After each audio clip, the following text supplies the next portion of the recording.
Hello, dear student. Welcome you all on this beautiful channel मिलत education. बच्चों, आज के इस वीडियो में फिर हम चैप्टर फर्स्ट की बात करेंगे जो इलेक्ट्रोस्टैटिक्स हमने शुरू किया था। किसी इशू की वजह से बच्चों बोर्ड पर से हमें इस तरह से पीडीएफ पे आना पड़ा है, तो मैं पूरी कोशिश करूँगा कि आपको कंटेंट बेहतर से बेहतर तरीके से दे सकूँ। आज के इस वीडियो में जिस टॉपिक को हम लोग बच्चों डिस्कस करने जा रहे हैं उस टॉपिक का नाम है कूलम्ब्स लॉ। तो कूलम्ब्स लॉ के बारे में आइए देखते हैं क्या कहना है। कूलम्ब्स लॉ एक्चुअल में बच्चों दो चार्जेज के बीच में लगने वाले फोर्स के बारे में बताता है। जैसा कि हमने पिछले वीडियो में पढ़ा है कि दो चार्जेज आपस में या तो एक दूसरे को रिपेल कर सकते हैं या एक दूसरे को बच्चों अट्रैक्ट कर सकते हैं। ये डिपेंड करेगा कि हमारे चार्जेस जो हैं वहाँ पे वो किस तरीके के हैं, लाइक है या अनलाइक है। इसके बारे में पीछे बात हो चुकी है। अब आज हम लोग जो कूलम्ब्स लॉ डिस्कस करने जा रहे हैं बच्चों, इसमें हम ये पढ़ने जा रहे हैं कि ये दो चार्जेज जब आपस में अट्रैक्ट करेंगे या रिपेल करेंगे तो इनके बीच में जो फोर्स लगेगा उस फोर्स के मैग्नीट्यूड क्या होंगे, इसी के बारे में कूलम्ब्स ने बताया। तो कूलम्ब्स के स्टेटमेंट क्या है बच्चों, सबसे पहले वो देख लेते हैं। लिखा है यहाँ पे द मैग्नीट्यूड ऑफ, यहाँ पे देखें बच्चों क्या लिखा है, the magnitude of electrostatic force between 2 point charges is directly proportional to the product of two charges. समझना बच्चों, ये जो फोर्स है देखो, ये या तो इन दोनों चार्ज में अट्रैक्शन हो रहा होगा या रिपल्सन हो रहा होगा। तो हमने यहाँ पे कंसिडर किया है कि हमारा दोनों चार्ज मान लो सेम नेचर का है, तो यहाँ पर रिपल्सन हो रहा है, एक फोर्स इधर की तरफ एक्ट हो रहा है और एक फोर्स जैसा कि इस फिगर में दिखाया गया है। तो ये जो फोर्स वर्क कर रहा है बच्चों, है ना, कूलम्ब्स ने कहा इस लॉ के अकॉर्डिंग कि ये जो दोनों चार्जेज हैं, इन दोनों चार्जेज के प्रोडक्ट के प्रोपोर्शनल होगा, डायरेक्टली प्रोपोर्शनल होगा। और दूसरे फिर इसी स्टेटमेंट में आगे उन्होंने क्या कहा, आगे कहा कि ये तो हो गया the product of charges, and आगे उन्होंने कहा कि inversely proportional to the square of the distance between them act along the line joining. इसकी बातें समझे, उन्होंने दो बातें कही, मैं शॉर्ट में उसको बता देता हूँ। आगे हमने अभी लिखा हुआ है वो अभी मैं आपको दिखाऊंगा भी सारा कैलकुलेशन। उन्होंने कहा कि ये जो फोर्स लग रहा है बच्चों, ये तो हमने पूरा फार्मूला लिख रखा है, इसी को हम लोग क्या करेंगे अभी प्रूफ करेंगे, यानी अभी इसी फार्मूले को हम लोग डिराइव करेंगे, आगे इसी फार्मूले को न्यूमेरिकल में आपको इस्तेमाल करना है। तो कूलम्ब्स लॉ में ये चीज़ें बताई गई कि ये जो फोर्स है, जो ये दो चार्जेज के बीच में फोर्स लग रहा है, ये फोर्स डायरेक्टली प्रोपोर्शनल होगा इन दोनों चार्जेज के प्रोडक्ट के और इन्वर्सली प्रोपोर्शनल होगा इस डिस्टेंस के स्क्वायर के। यही बस इस लॉ में बताई गई है। अब चलिए इस स्टेटमेंट के अकॉर्डिंग हम आगे देखते हैं कि आगे हमारा कैलकुलेशन किस तरीके से चलेगा। तो यहाँ हमने क्या किया है बच्चों, यहाँ पे हमने दो चार्जेस को कंसीडर किया है। जैसा कि आप देख रहे हैं यहाँ पे लिखा है let Q1 Q2 are the 2 point charges.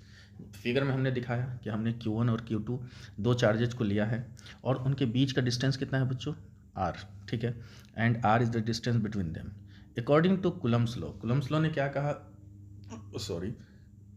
Coulomb's law ने कहा कि जो फोर्स लग रहा है दोनों चार्जेज में, वो फोर्स कैसा है, वो फोर्स डायरेक्टली प्रोपोर्शनल होगा Q1 और Q2 के, यानी प्रोडक्ट ऑफ टू चार्जेस के, एंड फोर्स इन्वर्सली प्रोपोर्शनल होगा डिस्टेंस के स्क्वायर के। ठीक है बच्चों, ये कूलम्ब्स लॉ ने हमें बताया। अब हम जब इन दोनों रिलेशन को कंबाइन करते हैं बच्चों, इन दोनों रिलेशन को जब हम कंबाइन करेंगे तो देखो हमें क्या मिलने वाला है। इन दोनों रिलेशन को कंबाइन करने से हमें मिला F is directly proportional to Q1 Q2 divided by R square. अब यहाँ पे एक चीज़ समझना, मैं पहले प्रोपोर्शनलिटी समझा दूँ, उसके बाद हम लोग आगे फार्मूला को बढ़ाएंगे। डायरेक्टली प्रोपोर्शनल और इन्वर्सली प्रोपोर्शनल, ये दोनों रिलेशन को हमने थोड़ा सा यहाँ पे इंडिकेट किया है। यहाँ पे अगर फोर्स Q से डायरेक्टली प्रोपोर्शनल, हालांकि मैंने यहाँ पे एक ही चार्ज लिया है, बस आपको बताने की कोशिश कर रहा हूँ कि अगर मान लो कि यहाँ पे एक ही चार्ज है अभी, या प्रोडक्ट ऑफ चार्ज कोई दिक्कत नहीं है, इसके अमाउंट पे ही डिपेंड करेगी बातें, बट एक ही चार्ज है सपोज, तो इसका मतलब डायरेक्टली प्रोपोर्शनल का मतलब ये होता है बच्चों कि अगर चार्ज की वैल्यू हमने बढ़ा दिया तो फोर्स की वैल्यू बढ़ जाएगा। मतलब डायरेक्ट अगर दो क्वांटिटी के बीच में मान लो डायरेक्टली प्रोपोर्शनल का रिलेशन है, तो एक क्वांटिटी को तुमने बढ़ा दिया तो दूसरी क्वांटिटी के जो वैल्यू हैं वो क्या हो जाएंगे बच्चों, बढ़ जाएंगे। ठीक है, उसी तरीके से अगर एक क्वांटिटी का वैल्यू तुमने घटा दिया तो दूसरी क्वांटिटी की वैल्यू भी क्या हो जाएगी, घट जाएगी। बट इन्वर्सली प्रोपोर्शनल में अलग है। इन्वर्सली प्रोपोर्शनल जैसा कि f is inversely proportional to R square दिख रहा है, तो हमने क्या करा है, f और r को कंसीडर किया है। तो हालांकि आर स्क्वायर यहाँ लिखना था, ठीक है, बट समझ लो बात को थोड़ी देर के लिए कि यहाँ पे आर स्क्वायर की जगह r है हमारा। तो इन्वर्सली प्रोपोर्शनल के रिलेशन में होता है बच्चों कि अगर r बढ़ रहा हो, यानी डिस्टेंस को अगर बढ़ा दिया जाए तो फोर्स की वैल्यू घट जाएगी, फोर्स का जो मैग्नीट्यूड है वो घट जाएगा। ठीक है बच्चों, अगर डिस्टेंस को घटाया जाए तो फोर्स बहुत ज़्यादा लगने लगेगा। अब इसके लिए मैं थोड़ा सा फिर फिगर की तरफ चलूँगा और दिखाऊंगा। मैंने क्या कहा कि अगर बच्चों डिस्टेंस बढ़ा दिया जाए, देखो अगर ये डिस्टेंस बढ़ा करके मान लो ये चार्ज यहाँ नहीं, एक चार्ज यहाँ रख दिया जाए, एक चार्ज यहाँ रख दिया जाए, तो देखो दूरी बहुत बढ़ गई है ना, दूरी बहुत बढ़ गई। तो इसका जो अट्रैक्शन और रिपल्सन का जो बच्चों एक इफेक्ट है उसमें कमी आ जाएगी, यानी कि फोर्स कम लगेगा। और अगर यही एक्टिविटी जो है, मान लो यही जो प्रोसेस है, इसमें अगर डिस्टेंस को हम घटा दें, यानी चार्ज क्या हो जाएगा, बहुत करीब करीब हो जाएगा, तो वो एक दूसरे को बहुत ज़्यादा असर करेगा। या तो बहुत तेज़ी से रिपेल करेगा, इफेक्टिवली रिपेल करेगा, या बहुत ज़्यादा इफेक्टिवली अट्रैक्ट करेगा, जिससे फोर्स ज़्यादा लगेंगे। ठीक है बच्चों, तो कुलम्स ने यही कहा कि डिस्टेंस के स्क्वायर के क्या होता है, इन्वर्सली प्रोपोर्शनल। इसका मतलब ये होता है कि अगर डिस्टेंस घटा सॉरी अगर डिस्टेंस घटा तो फोर्स बढ़ेगा, और अगर डिस्टेंस बढ़ा तो फोर्स क्या होगा बच्चों, घट जाएगा। ये हमारे कुछ प्रोपोर्शनलिटी रिलेशन थे। अब हम बात कर रहे हैं कि यहाँ पे हमने प्रोपोर्शनलिटी को हटानी होती है। तो जैसे ही हम बच्चों प्रोपोर्शनलिटी को हटाते हैं तो हम इक्वल लिखते हैं और उसके साथ साथ एक कांस्टेंट लगाते हैं। वो यहाँ पे कांस्टेंट है k। इस कांस्टेंट को या तो आप कह सकते हैं वेयर k इज कांस्टेंट, या इसको इलेक्ट्रिकल कांस्टेंट भी कह सकते हैं, है ना, इलेक्ट्रोस्टैटिक कांस्टेंट भी कह सकते हैं बच्चों। ठीक है, तो इस k को हमने क्या लिया, ये k हमारा कांस्टेंट है। अब इस k की जो वैल्यू होती है, यानी इस k का जो पहले देखें फार्मूला क्या होता है, इस k का बच्चों फार्मूला होता है 1/4 पाई एप्सिलॉन नॉट। ये जो फार्मूला हमारा यहाँ पे लिखा हुआ है, ये k का फार्मूला है 1/4 पाई एप्सिलॉन नॉट। और जो इसकी वैल्यू होती है बच्चों वो 9 × 10⁹ न्यूटन मीटर स्क्वायर पर कूलम स्क्वायर। समझना, 9 × 10⁹ न्यूटन मीटर स्क्वायर पर कूलम स्क्वायर। अब आप यहाँ पे हो सकता है ये पूछें कि ये जो यूनिट है ये कैसे आया। ठीक है, तो मैं आपको बता दूँ एक चीज़, यहाँ पे यूनिट हम यहाँ पे कैसे फाइंड करेंगे, ज़रा सा मैं एक यूनिट फाइंड करके आपको दिखा देता हूँ। देखो हमारा फार्मूला क्या है बच्चों, F इज इक्वल टू के Q1 Q2 by R square. समझना, तो हमें यूनिट किसका निकालना है, K का। मैं इधर लिख रहा हूँ, देखो अगर हम F का यूनिट लिखें तो न्यूटन, समझना बात को। ठीक है, F का यूनिट लिखें तो न्यूटन। थोड़ा सा इसको मिटाना, देखता हूँ नहीं मिट रहा, मिट जा, ओके। थोड़ा सा यहाँ पे दिक्कत होती है बच्चों इसमें, बट कोई नहीं। चलो हमने क्या कहा, हमने F का यूनिट लिखा न्यूटन इक्वल टू K का यूनिट तो बच्चों निकालना है। चार्जेज का यूनिट क्या होता है, कूलम, तो कूलम इंटू कूलम। और रेडियस का डिस्टेंस का यूनिट क्या होता है बच्चों, मीटर। तो यहाँ पे डिस्टेंस का स्क्वायर है यानी मीटर के स्क्वायर। अब एक चीज़ देखो, ये इधर आके मल्टीप्लाई और सी स्क्वायर बनेगा ना, ये सी स्क्वायर बनेगा, ये क्या हो जाएगा, डिवाइड हो जाएगा। मतलब यहाँ से के का जो यूनिट आ रहा है बच्चों कैसा आ रहा है, न्यूटन और मीटर स्क्वायर तुम्हारा क्या हो गया, मल्टीप्लाई हो गया, और बाई में कूलम का स्क्वायर गया।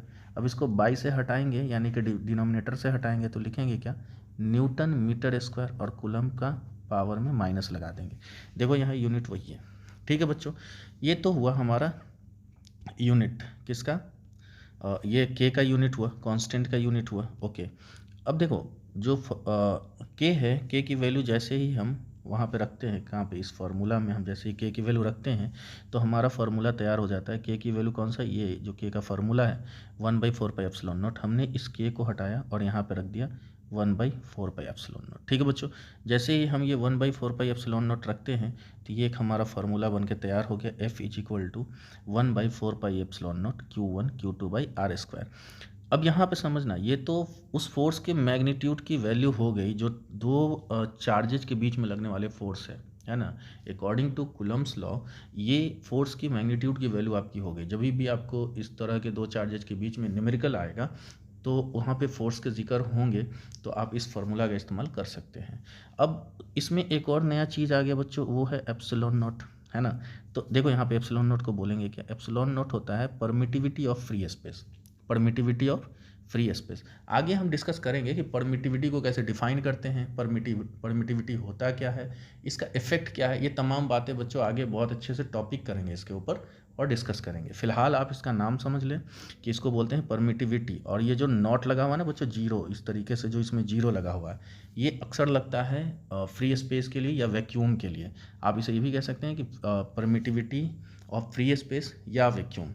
अब एक चीज़ समझना, परमिटिविटी का जो वैल्यू होता है बच्चों, वो होता है 8.854 इंटू 10⁻⁻12 कूलम स्क्वायर पर न्यूटन पर मीटर स्क्वायर।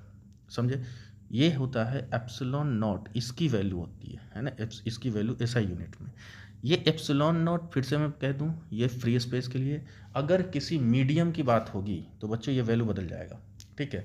तो मीडियम में एप्सिलॉन नॉट नहीं लिखते, मीडियम में या तो एप्सिलॉन एम लिखेंगे या एप्सिलॉन इस तरीके से लिखेंगे। तो मैं फिर से बता रहा हूँ कि जब परमिटिविटी टॉपिक हम लोग करेंगे वहाँ पे इस पे बात हो जाएगी।